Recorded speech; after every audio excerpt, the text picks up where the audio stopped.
সূরা বাকারার শুরুতে আল্লাহ শুধু রাসূল সাল্লাল্লাহু আলাইহি ওয়াসাল্লামের প্রতি প্রেরিত এই কিতাবেরই উল্লেখ করেননি, বরং বলেছেন ওয়ামা উনজিলা মিন ক্বাবলিক, যা কিছু আপনার পূর্বে নাজিল করা হয়েছে, আপনার পূর্বে যা কিছু অবতীর্ণ হয়েছে। তাই এই সূরার একদম শুরুতে যখন আল্লাহ বলছেন এই কিতাব সম্পর্কে কোনো সন্দেহ নেই যে এটি পথ নির্দেশ, এটি তাদের জন্য যারা তাকওয়ার অধিকারী। এরপর তিনি যোগ করলেন তারাই হলো সেই লোক যারা ঈমান আনে আপনার প্রতি, অর্থাৎ মুহাম্মদ সাল্লাল্লাহু আলাইহি ওয়াসাল্লামের প্রতি যা অবতীর্ণ হয়েছে, এবং ঈমান আনে তার প্রতিও যা আপনার আগে অবতীর্ণ হয়েছে। আমাদের পূর্বে যা পাঠানো হয়েছে তা হলো পূর্ববর্তী কিতাবসমূহ, তাই না? আর এই সূরার একটি বড় অংশ উৎসর্গকৃত হবে আমাদের আগে যারা কিতাব পেয়েছিল তাদের জন্য। তাই আমাদের পূর্বে যা দেওয়া হয়েছিল এবং তাদের সাথে কি আচরণ করা হয়েছিল তা বোঝা আমাদের ধর্মের অত্যন্ত গুরুত্বপূর্ণ অংশ, কারণ আমরা হলাম এই ধারাবাহিকতার অংশ। মুসলিমরা ও কোরআনের অনুসারীরা, মুহাম্মদ সাল্লাল্লাহু আলাইহি ওয়াসাল্লামের উম্মাহ হলো পূর্ববর্তী কিতাবের ধারাবাহিকতা। এটি পূর্ববর্তী কিতাবের চূড়ান্ত অধ্যায়। আপনি এটিকে ফাইনাল টেস্টামেন্টও বলতে পারেন, তাই না? এখন এই বিষয়টি বিবেচনায় রেখে আল্লাহ যা করেছেন, এই কিতাবটি যেমন আল্লাহর চূড়ান্ত প্রত্যাদেশ, তেমনি তিনি তুলনা করেছেন অতীতে যা ঘটেছে তার সাথে রাসূল সাল্লাল্লাহু আলাইহি ওয়াসাল্লামের জীবনে ঘটে যাওয়া ঘটনার। তাই আমি আপনাদেরকে অন্তত দুটি তুলনা স্মরণ করিয়ে দেব। আমি তিনটি বলতে চেয়েছিলাম, তবে আজকে দুটি যথেষ্ট। একটি তুলনা হলো যখন নবীজি মক্কায় ছিলেন সাল্লাল্লাহু আলাইহি ওয়াসাল্লাম, তিনি যখন মক্কায় ছিলেন তিনি কুরাইশদের কাছ থেকে তীব্র বিরোধিতার সম্মুখীন হন। তারা কোরআনকে অগ্রাহ্য করেছে, তারা একে জাদু বলেছে। চূড়ান্ত রায় ছিল এটি জাদু। তারা এর আগে অন্যান্য অভিযোগও করেছিল। তারা রাসূল সাল্লাল্লাহু আলাইহি ওয়াসাল্লামকে বিভিন্নভাবে অপমান করার চেষ্টা করেছিল, তাকে অবজ্ঞা করেছিল, কিন্তু চূড়ান্ত দাবি ছিল যে এটি জাদু। কারণ এভাবে আমাদেরকে যুক্তিসঙ্গতভাবে ব্যাখ্যা করতে হবে না যে এটি কি, আমরা ব্যাখ্যা করতে পারছি না, তাই এটা অবশ্যই জাদু, তাই না? আর আল্লাহ যা করেছেন তা হলো তিনি বারবার এর তুলনা করেছেন, বিশেষভাবে ফেরাউন মুসা আলাইহিস সালামের সাথে কি করেছিল তার সাথে। আপনি যদি মক্কি কুরআন অধ্যয়ন করেন দেখবেন ফেরাউনের উল্লেখ বারবার আসছে। আর যখন ফেরাউনের প্রসঙ্গ আসে, ফেরাউন এবং মুসা আলাইহিস সালামের মধ্যকার দ্বন্দ্বের কথা আসে। আসলে তা এজন্যই আসছে যে এর দ্বারা আল্লাহ তুলনা করছেন নবী মুহাম্মদ সাল্লাল্লাহু আলাইহি সাল্লাম মক্কাবাসীদের কাছ থেকে যে আচরণের শিকার হয়েছিলেন, একইভাবে মুসা আলাইহিস সালাম ফেরাউনের কাছ থেকে যে বৈরিতা পেয়েছিলেন তা মোটেও ভিন্ন কিছু ছিল না। সুতরাং এটি একটি তুলনা যা ক্রমাগত দেখা যায় বাস্তবে। এমনকি যখন আপনি কোনো সূরা অধ্যয়ন করবেন বা পড়বেন যেখানে হয়তো ফেরাউনের উল্লেখ রয়েছে, রাসূল সাল্লাল্লাহু আলাইহি সাল্লামের সাহাবীগণ ফেরাউন ও মুসার সম্পর্কে পড়তেন, কিন্তু তারা শুধু ফেরাউন ও মুসা সম্পর্কে চিন্তা করতেন না, তারা তাদের নিজেদের গল্পটিকে এর উপর স্থাপন করতেন যেন একটি অপরটির আবরণ। আগেরকার দিনে, এখন আমরা ক্লাসরুমে যেই পুরনো প্রযুক্তি আর ব্যবহার করি না, কিন্তু আগেরকার দিনে কিছু শিক্ষক স্বচ্ছ এক ধরনের স্লাইড আনতেন এবং প্রজেক্টরের উপর তা রাখতেন যা দেয়ালে প্রদর্শিত হতো। তারপর তারা আরেকটি স্লাইড সেটির উপর রাখতেন যাতে সেগুলি একে অপরের উপর স্থাপিত হয়। কোরআন কুরাইশ ও ফেরাউনের গল্পের ক্ষেত্রে ঠিক সেটিই করেছে। এই বিষয়টি আল্লাহ করেছেন, ওকে? কিন্তু এক্ষেত্রে কৌতূহল জাগ্রতকারী বিষয় হলো ফেরাউন ও মুসা আলাইহিস সালামের গল্পে মুসা আলাইহিস সালাম কোন জাতিকে নেতৃত্ব দিয়েছিল? এটি আপনাদের জন্য একটা উন্মুক্ত প্রশ্ন। তিনি কোন জাতিকে নেতৃত্ব দিচ্ছিলেন? গুড, বনি ইসরাইল। বনি ইসরাইলের গল্পের দুটি অংশ। আপনি এটিকে পানির আগের অংশ ও পানির পরের অংশ হিসেবে সহজেই মনে রাখতে পারেন। পানির আগের অংশ মানে তারা ফেরাউনের মোকাবেলা করছে, পানির পরের অংশ মানে মুসা আলাইহিস সালাম তার নিজের সম্প্রদায়ের মোকাবেলা করছেন। তিনি এখন তার নিজের সম্প্রদায় গঠন করেছেন, তারা এখন স্বাধীন, তারা মরুভূমিতে রয়েছে, পরিস্থিতি বেশ কঠিন। এখন তিনি লক্ষ্য করছেন যে তার সম্প্রদায়ের লোকেরা অর্থাৎ ইমানদাররা, তাদের কেউ কেউ আসলে তিনি যেমনটা ভেবেছিলেন তেমন ইমানদার নয়, আর তারা অহেতুক প্রশ্ন করছে, এমনকি তাকে যন্ত্রণা দিচ্ছে। অন্য কথায় তার নিজ সম্প্রদায়ের মধ্যেই কিছু মুনাফিক ছিল, কিছু লোক তাকে ভিতর থেকে আঘাত করার চেষ্টা করছিল, কিছু লোক তার কর্তৃত্ব খর্ব করার চেষ্টা করছিল, অন্যরা এই নেতিবাচক প্রভাব দ্বারা সহজে প্রভাবিত হচ্ছিল, আর তিনি এই সব কিছুর মোকাবেলা করেছেন। মুসলিমরা মক্কায় থাকাকালীন আল্লাহ এই অংশটি নিয়ে কথা বলেননি, মুসার জীবনের সেই অংশটি।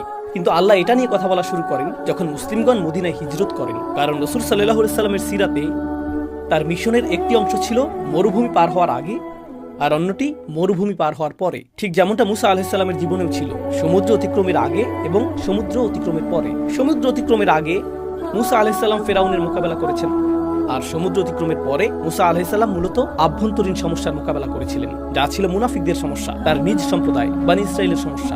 রাসূল সাল্লাল্লাহু আলাইহি সাল্লাম যখন মদিনায় যান তিনি কিসের মোকাবেলা করেছেন? তার সবচেয়ে বড় চ্যালেঞ্জগুলোর একটি ছিল মুনাফিকরা। তারা বাইরের শত্রুর চেয়েও বেশি বিপজ্জনক। বাইরের শত্রুকে সহজে চেনা যায়, কিন্তু অভ্যন্তরীণ শত্রু আপনাকে আঘাত করতে পারে, আক্রমণ করতে পারে, হতাশ করতে পারে, দুর্বল করতে পারে, এমনভাবে যে আপনি পরিষ্কারভাবে ঠেকাতে পারেন না, কারণ তারা আপনার সাথে যোগ দেয় এবং বলে আমরা তোমাদের মতোই বিশ্বাস করি। সুতরাং মুসলিম সম্প্রদায়ের মধ্যে এটা একটা গভীর আভ্যন্তরীণ সমস্যা। তো আল্লাহ কি করেছেন?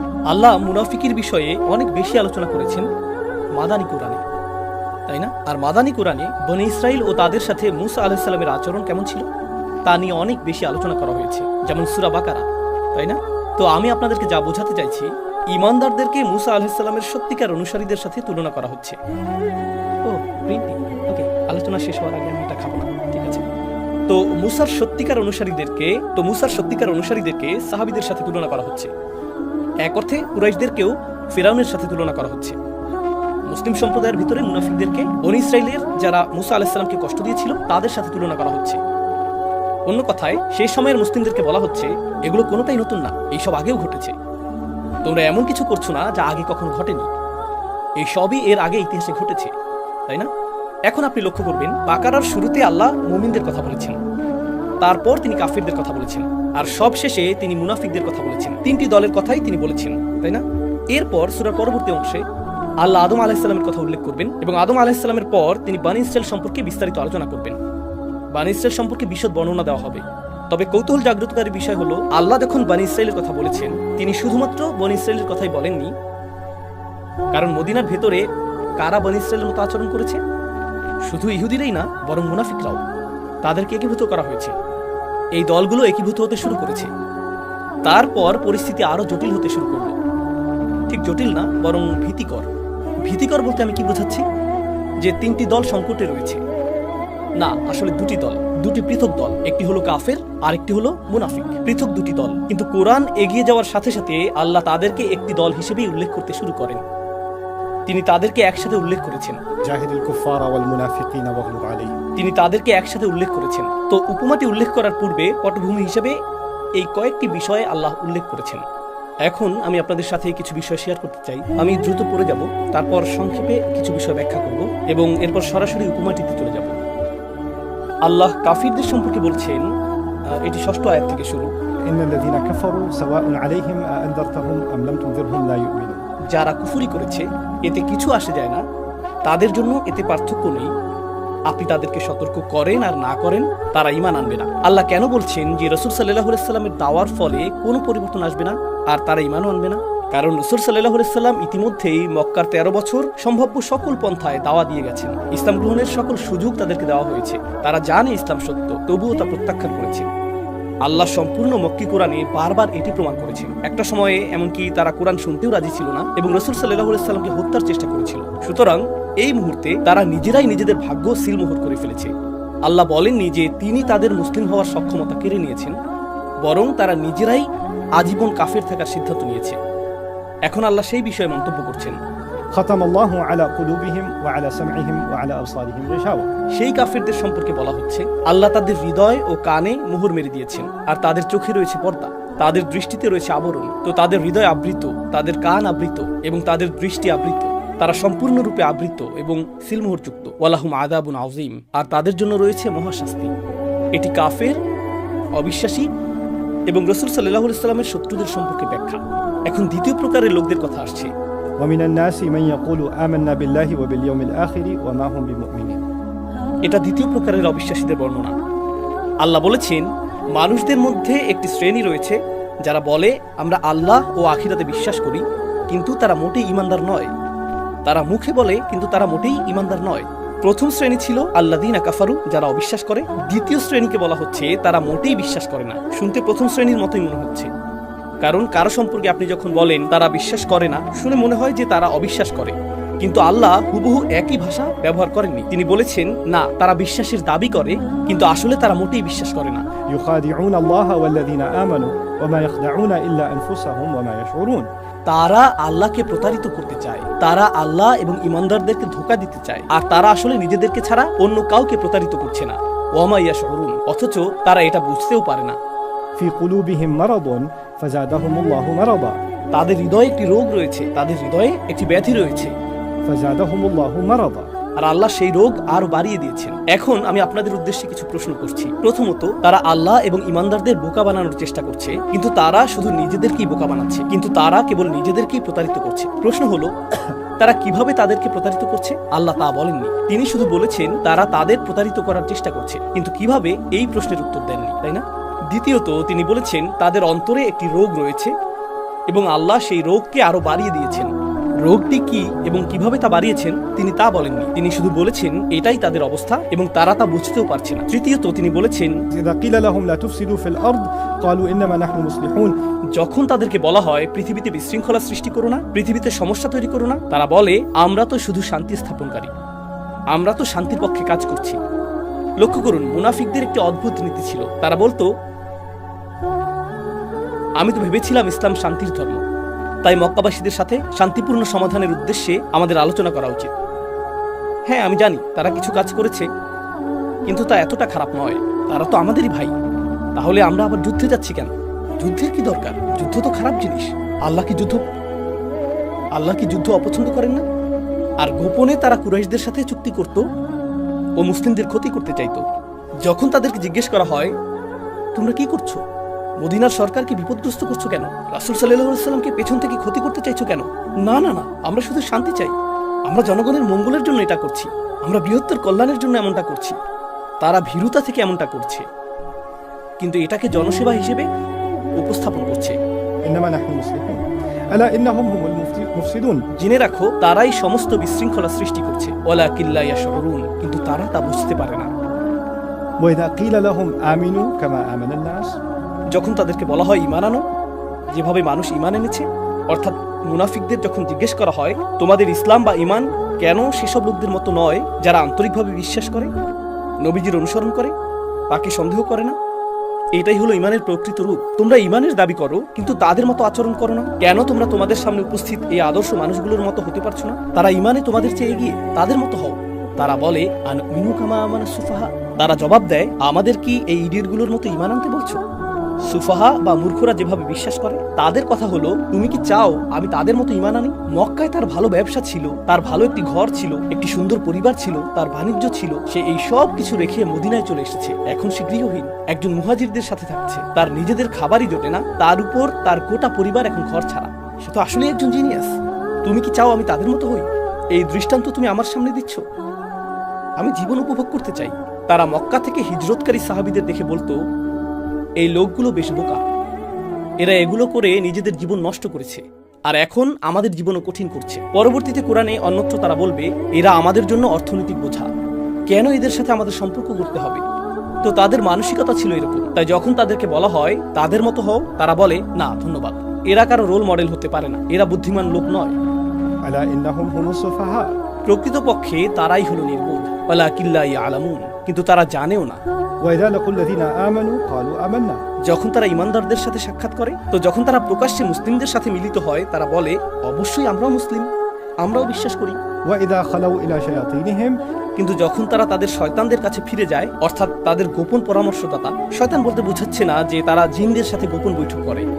কোরআনে আল্লাহ বলেছেন জিনদের মধ্যেও শয়তান থাকে, মানুষদের মধ্যেও শয়তান থাকে। এরা হলো মানুষ শয়তান। তারা তাদের সত্যিকার মিত্রদের কাছে যায়, সেখানে তারা বৈঠক করে আর বলে ইন্নামা নাহনু মুস্তাহজিউন, আমরা শুধু উপহাস করছি। ইন্নামা আকুম ইন্নামা নাহনু মুস্তাহজিউন, আমরা আসলে তোমাদের সাথেই আছি। আমরা সেই বৈঠকগুলোতে যাই প্রদর্শনের জন্য যে আমরা মুসলিমদের সাথে রয়েছি, কিন্তু আমাদের আনুগত্য আসলে তোমাদের প্রতি। আমরা শুধু উপহাস করতে সেখানে যাই, আমরা মুসলিমদের সাথে শুধু খেলা করছি। إنما نحن مستهزئون আর আল্লাহ বলেন, الله يستهزئ بهم ويمدهم في طغيانهم يعمهون আর আল্লাহই তাদেরকে নিয়ে খেলা করছেন। বাস্তবে আল্লাহই তাদের সাথে উপহাস করছেন, আর আল্লাহ তাদেরকে তাদের বিদ্রোহ অব্যাহত রাখতে দিচ্ছেন। তারা অন্ধের মতো ঘুরছে। আর ইয়ামাউন না বলে ইয়ামাহুন শব্দটি ব্যবহৃত হয়েছে, যা কৌতূহল জাগ্রতকারী। ইয়ামাউন অর্থ তারা দৃষ্টিশক্তিতে অন্ধ, আর ইয়ামাহুন অর্থ হৃদয়ের অন্ধত্ব। সুতরাং তারা অন্ধের মতো ঘুরে বেড়াচ্ছে, তারা নিজেরাও জানে না যে তারা অন্ধের মতো ঘুরছে। ওকে, এখানে এই সব কিছু পরস্পর সম্পর্কযুক্ত, কারণ তথ্যগুলো পরিমাণে বেশি মনে হলেও সবকিছু একত্রে সংযুক্ত হয়ে মিলিত হচ্ছে। أولئك الذين اشتروا الضلالة بالهدى فما ربحت تجارتهم وما كانوا مهتدين তারা সেই লোক যারা হিদায়েতের বিনিময়ে পথভ্রষ্টতা ক্রয় করেছে। তাদের কাছে হিদায়েত ছিল, তারা তা পরিত্যাগ করেছে এবং পরিবর্তে পথভ্রষ্টতা গ্রহণ করেছে। তাদের এই ক্রয়, তাদের ব্যবসা তাদের জন্য কোনো লাভ বয়ে আনেনি। এটি একটি লাভজনক ব্যবসা ছিল না, আর তারা শুরু থেকেই হিদায়েতের প্রতি অঙ্গীকারবদ্ধ ছিল না। এখন আমি আপনাদের সাথে কিছু সংক্ষিপ্ত নোট শেয়ার করব, যা আমি ব্যাখ্যা করতে চাই। প্রথম বিষয়, আমি আপনাদের বলেছিলাম যে তাদের মধ্যে এমন লোক রয়েছে যারা বলে তারা বিশ্বাস করে, কিন্তু প্রকৃতপক্ষে তারা মোটেই বিশ্বাস করে না। 8 নম্বর আয়াতে এখানে আল্লাহ নিজেই জবাব দিচ্ছেন। প্রশ্ন আসে, তারা মোটেই বিশ্বাস করে না বলতে কি বোঝানো হয়েছে? কিভাবে কেউ বলতে পারে যে বিশ্বাস করে?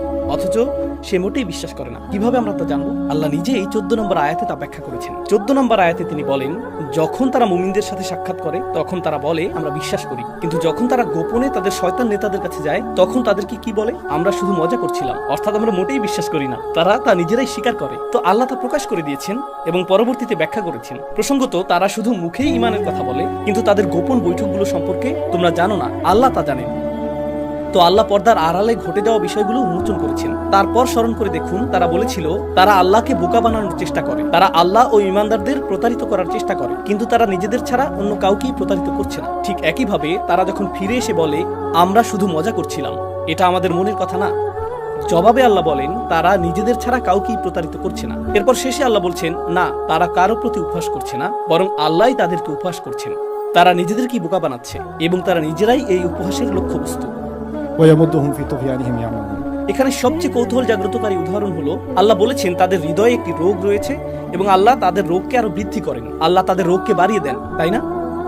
তাদেরকে বলা হয় তোমাদের জন্য উত্তম আদর্শ রয়েছে, তাদের অনুসরণ করো।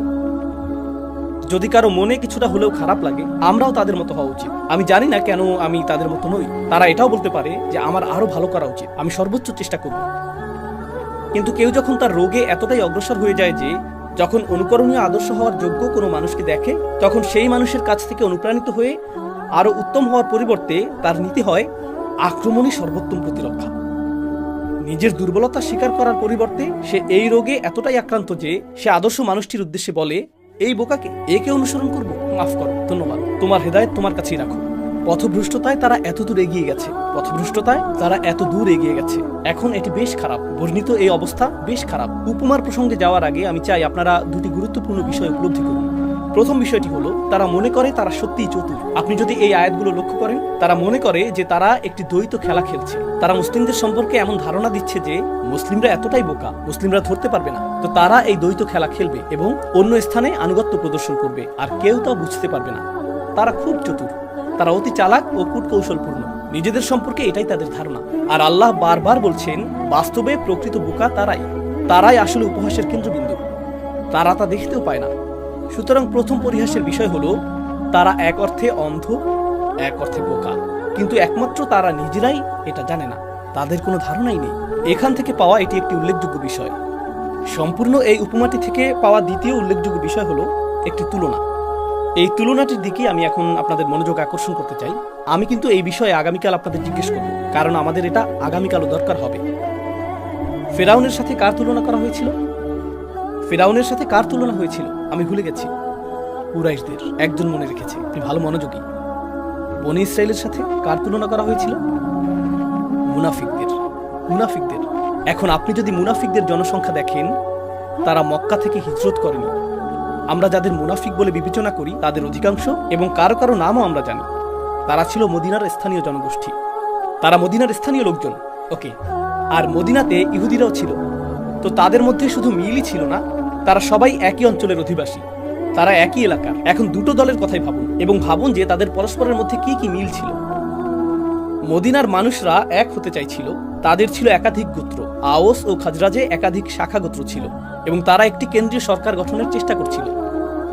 যদি তাদের 14টি শাখা গোত্র থাকে, ক্ষুদ্র গোত্র, প্রতিটি গোত্রের নিজস্ব কমিটি, কাউন্সিল, নেতা ছিল। আর আমরা সবাই জানি, যখন মানুষের মধ্যে একটি কমিটি থাকে এবং তাদের মিটিং হয়, একটি সিদ্ধান্ত নেওয়া খুব সহজ হয়, তাই না? সকলে তাৎক্ষণিক একমত হয়ে যায়। না, এতে দীর্ঘ সময় লাগে। যখন আপনার একটি ব্যবসা থাকে আর সেই ব্যবসায়ের মালিক আপনি হন, আপনাকে মিটিং ও আলোচনা করতে হয় না, কমিটিও গঠন করতে হয় না, এবং প্রথম কমিটি কি করছে তা যাচাই করার জন্য আরেকটি কমিটি থাকে না। আপনি একাই সিদ্ধান্ত নিতে পারেন, তাই না? যেহেতু এটা আপনারই ব্যবসা, আপনি দ্রুত সিদ্ধান্ত নিতে পারেন। তো আওস ও খাজরাজ বুঝতে পেরেছিল, আমাদের 14টি শাখা গোত্র আছে, প্রতিটি গোত্রের একটি কমিটি আছে এবং মতামতের পরিমাণ অনেক বেশি, তাই আমরা সহজে সিদ্ধান্ত নিতে পারছি না এবং শহরটিও ক্ষতিগ্রস্ত হচ্ছে। আমাদের সকলের স্বার্থেই একজন রাজা থাকা উচিত। ফলে আমরা একতাবদ্ধ হব, ইউনাইটেড স্টেটস অফ মদিনার ঐক্যবদ্ধ গোত্রসমূহ, এবং আমাদের একজন রাজা থাকবে। ওকে, আর রাসূল সাল্লাল্লাহু আলাইহি ওয়াসাল্লামের আগমনের আগে আব্দুল্লাহ ইবনে উবাইরই আসলে রাজা হওয়ার কথা ছিল, কিন্তু তারা এমন একজন নেতা চাইছিল যে মদিনাবাসীদের উদ্দেশ্যগুলোকে সুসংহত করবে। এটা ইসলামের আগে। এখন অন্যদিকে সেখানে ইহুদিরা ছিল এমন সম্প্রদায় যাদের প্রত্যেক প্রজন্মে একজন নবী দেওয়া হয়েছিল। একটি বর্ণনায় রাসূল সাল্লাল্লাহু আলাইহি ওয়াসাল্লাম আমাদের বলেছেন, কুল্লামা হালাকা নাবিয়্যুন খলাফা নাবিয়্যুন। একজন নবী মারা গেলে অন্যজন তার স্থলাভিষিক্ত হতেন। কুরআনও বলছে, قفينا على آثارهم برسلنا। আমি রাসূল প্রেরণ করেছি শিকলের করার মতো, একজন নবী এরপর আরেকজন, এরপর আরেকজন, এরপর আরেকজন। উদাহরণস্বরূপ আমাদের জানা গল্পেও ইব্রাহিম আলাইহিস সালাম, এরপর ইসহাক আলাইহিস সালাম, এরপর ইয়াকুব আলাইহিস সালাম, এরপর ইউসুফ আলাইহিস সালাম, কি ঘটছে? একের পর এক, একের পর এক, زكريا عليه السلام، يحيى عليه السلام، عيسى عليه السلام। একের পর এক, একের পর এক।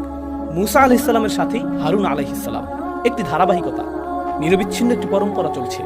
এমনকি মুসা আলাইহিস সালামের গল্পের শেষের দিকেও إذ قال موسى لفتاه সেই যুবক সম্পর্কে কিছু তাফসীরকারকদের মতামত যে তিনি আসলে একজন নবী, ইউশা। তো ঈসা আলাইহিস সালাম পর্যন্ত নবুয়তের এই ধারাবাহিকতা অব্যাহত ছিল। বনী ইসরাইলের শেষ নবী, অর্থাৎ তাদের কাছে আসা সর্বশেষ নবী ছিলেন ঈসা আলাইহিস সালাম। তো 6 শতাব্দী ধরে কোনো নবী তাদের কাছে আসেনি, এমনকি তাদের কাছেও আসেনি, আর তারা এটা বুঝতে পেরেছে। কেউ কেউ বলে যে নবীজির 400 বছর আগে অথবা 700-800 বছর আগে আরেকজন নবী এসেছিলেন। ইহুদিদের বর্ণনায় তারা শেষ নবীর কথা উল্লেখ করেছে, তারা সর্বশেষ নবীর অপেক্ষায় ছিল। তাদের কিছু আলেম এমনকি বলেছেন, বিরতিটি যেহেতু এত বড়, এর অর্থ সর্বশেষ রাসূল আসছেন। এবং তারা তাদের বর্ণনা অনুযায়ী সর্বশেষ রসুল সম্পর্কে একটি বিষয় জানত, সর্বশেষ রসুল আসবেন এবং তিনি আমাদের সবাইকে বিজয়ের দিকে নিয়ে যাবেন। সর্বশেষ রসুল সম্পর্কে এটাই ছিল তাদের বিশ্বাস। এখন তাদের অনেকেই, মূলত তাদের কিছু ইতিহাসবিদ বিশ্বাস করত যে তিনি মদিনায় আসবেন। তাই কিছু ইহুদি পরিবার মদিনায় চলে এসেছিল, কারণ তারা তাদের বর্ণনাগুলো থেকে জেনেছিল যে শেষ নবী এখানেই আসবেন এবং তিনি বিজয়ের পথে তাদেরকে নেতৃত্ব দেবেন। মদিনার জনগণ এবং ইহুদিদের মধ্যে কোথায় মিল ছিল? তারা উভয়ই ঐক্যের প্রতীক, একটি নেতৃত্বের প্রত্যাশা করছিল, যিনি তাদেরকে বিজয় এনে দেবেন, তাদেরকে রক্ষা করবেন, তাই না? তারা উভয়ই এমনটা খুঁজছিল। সুতরাং তাদের মধ্যে এই মিলটি ছিল, যা কৌতূহল জাগ্রতকারী। তাদের আর কি মিল ছিল? তাদের নিজেদের মধ্যে প্রচুর সংঘর্ষ হতো, এদেরও নিজেদের মধ্যে অনেক লড়াই হতো। তারা নিজেদেরকে অধিক বুদ্ধিমান আর অধিক জ্ঞানী মনে করত, ইহুদিরাও নিজেদেরকে অধিক বুদ্ধিমান ও জ্ঞানী মনে করত। ইহুদি বা জেন্টাইলদের ব্যাপারে ইহুদিদের সমস্যা ছিল, সেই রসুল আমাদের মধ্য থেকেই হতে হবে, আমাদের মধ্য থেকেই একজনকে হতে হবে। যখন নবী সাল্লাল্লাহু আলাইহি ওয়াসাল্লাম মদিনায় গেলেন, তিনি কি মদিনার স্থানীয় নাকি অভিবাসী ছিলেন? তিনি ছিলেন অভিবাসী। সো তার ব্যাপারে ইহুদিদের সমস্যা ছিল, কারণ তিনি ইহুদিদের মধ্য থেকে নন। আর তার ব্যাপারে মদিনার রাজনীতিবিদদেরও সমস্যা ছিল, কারণ তিনি মদিনার জন্মগত বাসিন্দা বা কোনো গোত্রের সদস্য নন। কিভাবে আমরা মক্কার একজন বিদেশিকে আমাদের সরকার প্রধান বানাবো? আর তার মন্ত্রিসভার সবাই তো মক্কার মানুষ। হঠাৎ এসব কি শুরু হলো? সুতরাং এক অর্থে রাসূল সাল্লাল্লাহু আলাইহি ওয়াসাল্লামকে নিয়ে তাদের সমস্যা উভয় পক্ষের জন্যই অত্যন্ত সাদৃশ্যপূর্ণ, উভয় পক্ষের জন্যই একই ধরনের সমস্যা। তো আল্লাহ যখন এই আয়াতে মুনাফিকদের বর্ণনা করছেন, তখন এক অর্থে মুনাফিকদের উদ্দেশ্যে কথা বলার সময় ইহুদি সম্প্রদায়ের দিকে ইঙ্গিত করা হচ্ছে। কারণ যখন আমরা সূরা বাকারায় ইহুদিদের বর্ণনা পাঠ করব, তখন দেখবেন নুমিনু বিমা উনজিলা আলাইনা ওয়া ইয়াকফুরুনা বিমা ওয়ারাআহু। তারা বলে আমাদের প্রতি যা নাজিল হয়েছে তাতে আমরা বিশ্বাস করি, আর আল্লাহ বলছেন না, তারা অবিশ্বাস করে। তারা বলে আমরা বিশ্বাস করি। মুনাফিকরা কি বলে? আমরা বিশ্বাস করি। আল্লাহ বলেছেন ওমা হুম বিমুমিনিন, তারা মোটেও বিশ্বাসী নয়। তারপর ইউখাদিউনাল্লাহ ওয়াল্লাযীনা আমানু, তারা আল্লাহ ও ঈমানদারদের ধোঁকা দিতে চায়। পরবর্তীতে সূরা বাকারায় ইহুদিদের পক্ষ থেকে এই ধোঁকাবাজির কিছু নিদর্শন আপনারা দেখতে পাবেন। তো আল্লাহ মুনাফিকদের তুলনা করবেন। যখন তিনি মুনাফিকদের কথা বলছেন, তখন তা ইহুদিদের কিছুটা পীড়া দিয়েছে, আর যখন আল্লাহ ইহুদিদের কথা বলেছেন, তখন তা কাদের পীড়া দিয়েছে? মুনাফিকদের। এটা যেন তাদের মধ্যকার দ্বিমুখী সম্পর্ক, ঠিক যেমন সম্পর্ক রয়েছে কুরাইশ ও ফেরাউন এবং ফেরাউন ও কুরাইশদের মধ্যে। এটা এরকমই।